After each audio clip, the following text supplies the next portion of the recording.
रोवलन सुनी, ये चैनल के सब्सक्राइब करी ताकि हर गाना रोवलन के बीच पहुंचे। नमस्कार।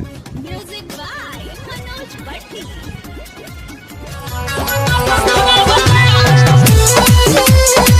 म्यूजिक बाय गौरव रोशन।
जौन हमारा में नहीं थे सुना सखी सुना सखी सुना सखी सुना सखी हमारा के छोड़ा खाली ओकर के आई के मिले का सवाद जौन हमारा में नहीं थे ओ करेला भतारा स्वस्थ रहता ओ करेला भतारा स्वस्थ रहता भौजी के चुमा लेके मस्त रहता सुना सखी सुना सखी सुना सखी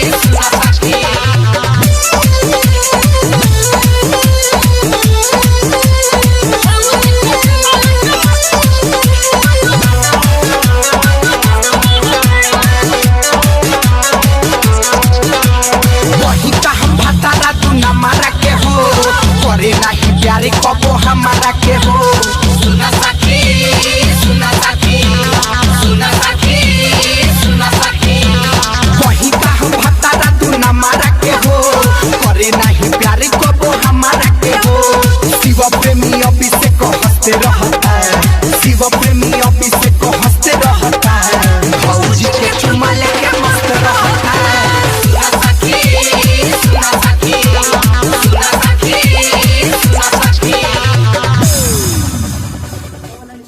ये चैनल के सब्सक्राइब करी ताकि हर गाना रोवलन के बीच पहुंचे। नमस्कार। म्यूजिक